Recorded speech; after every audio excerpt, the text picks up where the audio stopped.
বাণীবিদ্যার রিংনগো board জানি ফাইকাপুর Nikumoni mayor Dipak Majumdar একজন ভালো সজ্জন ব্যক্তি, রাজ্যের মাননীয় মুখ্যমন্ত্রী তথা সাংসদ এবং ত্রিপুরা প্রদেশের বিজেপির মাননীয় সভাপতিকে আমি আজকে ভোট দিলাম।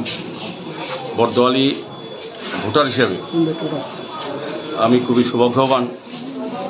সমগ্র বর্দোয়ালি ভোটারদের সঙ্গে বলবো যে আমাদের খুব ভালো লাগছে যে রাজ্যের মাননীয় মুখ্যমন্ত্রীকে আমরা ভোট দিতে পেরেছি।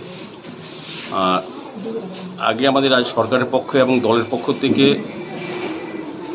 ভোটারদের কাছে আবেদন করা হয়েছিল উৎসবের মেজাজে তারা ভোটদান করেন। আজকে সত্যি বিশেষ করে আগরতলা শহরে আমি বলবো দুটি বিধানসভা কেন্দ্র, একটা বর্দোয়ালি এবং 6 আগরতলায় সহ আরও যে দুটি বিধানসভা কেন্দ্র আছে যেখানে 4টি ভোট হচ্ছে, এখন পর্যন্ত খুব সুন্দরভাবে এবং ভোটদাতারা ভালোভাবে ভোটদান করতে পারছেন। এটা আমি বলবো এই বিজেপি সরকারের কারণে মতদাতারা নির্বিঘ্নে সুষ্ঠুভাবে ভোটদান করতে পারছেন। কারণ আমাদের রাজ্যে বিগত 25 বছরে আমি এলাকার ভোটার, এই ওয়ার্ডের ভোটার, আমি এই ওয়ার্ডের কর্পোরেটর আমি দেখিনি এভাবে ভোটদান করতে পেরেছেন আগের সময় ভোটার। স্যার, আপনি নিজে প্রথম প্রার্থী হয়ে নিজেকে ভোট দিলেন, এই বিষয়টা কিরকম লাগছে, এই অনুভূতিটা কেমন? বুঝলাম না।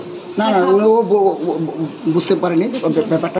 না, রাজ্যবাসী আমি বলবো বিশেষ করে এই 4টা বিধানসভার মধ্যে 3টি বিধানসভায় যারা ভোটাররা আছেন তারা কিন্তু প্রত্যাশা ছিল না বা তারা ভাবেনি না যে উপনির্বাচন হবে। আরেকটি বিধানসভা কেন্দ্রে যিনি বিধায়ক ছিলেন তিনি প্রয়াত হয়েছেন, স্বাভাবিক কারণে ওনার তো বিধানসভা নির্বাচন হবেই। কিন্তু 3টি বিধানসভায় যারা প্রার্থী হয়েছেন এবার বিশেষ করে 6 আগরতলা আর বর্দোয়ালি বিধানসভা কেন্দ্রে তারা বিজেপির এমএলএ ছিলেন। তাদেরকে মানুষ 5 বছরের জন্য নির্বাচিত করেছিল, কিন্তু তারা কিন্তু জনগণের সঙ্গে বিশ্বাসঘাতকতা করেছেন। তাদের বিশ্বাস তারা নষ্ট করেছেন তাদের নিজের স্বার্থে। এবং বিশেষ করে যারা কার্যকর্তারা দিনরাত পরিশ্রম করে সিপিএমের সন্ত্রাসী বিরুদ্ধে লড়ে ওনাদেরকে বিজয়ী করেছিলেন, তারা কিন্তু ওই কার্যকর্তাদেরকে এই পরিশ্রমকে তারা মর্যাদা দেননি। তাদের স্বার্থে জনগণের রায়কে তারা অন্য জায়গায় বিক্রি করে বন্ধক দিয়েছেন। বিশ্বাসঘাতকতা সামিক। তা আজকের এই নির্বাচনে একটি ভোটের মাধ্যমে ভোটাররা দুটি বার্তায় রাজ্যবাসীকে দেবেন।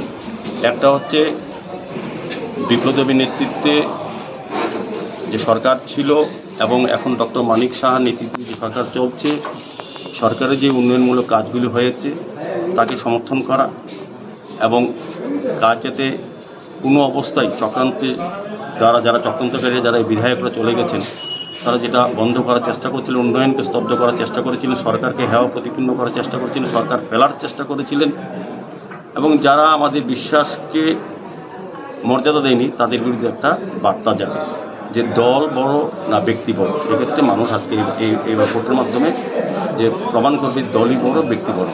সরকারের উপভোটে আপনাদের সঙ্গে বিগত দিনে যারা ছিল তারাই আপনাদের বিরুদ্ধে এবার নির্বাচনে প্রতিদ্বন্দ্বিতায় সামিল হয়েছে এবং তাদের বারবার একটা বক্তব্য এবং আজকে ভোট দেওয়ার পরেও তাদের একটাই বক্তব্য যে এবারে মানুষ গণতন্ত্র রক্ষার জন্য গণতান্ত্রিক পদ্ধতিতে রুখে দাঁড়াবে বিজেপির বিরুদ্ধে।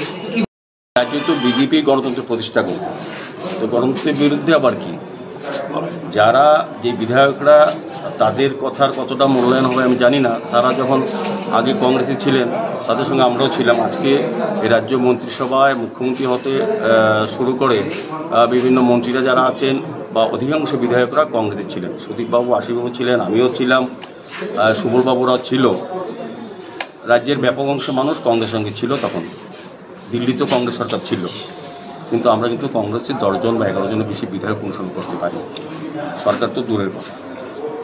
আর এখন আমাদের যশস্বী প্রধানমন্ত্রী নরেন্দ্র মোদীর নেতৃত্বে ভারতে আমাদের বিজেপি সরকার আছে কেন্দ্রে, রাজ্যে আমাদের ডক্টর মানিক সাহার নেতৃত্বে রাজ্য সরকার আছে, পৌর নিগম, নগর পঞ্চায়েত, পৌর পরিষদ, পঞ্চায়েত, এডিসিতে 10 জন আমাদের এমডিসি মেম্বার আছেন, জেলা পঞ্চায়েত সমিতিতে আমরা আছি।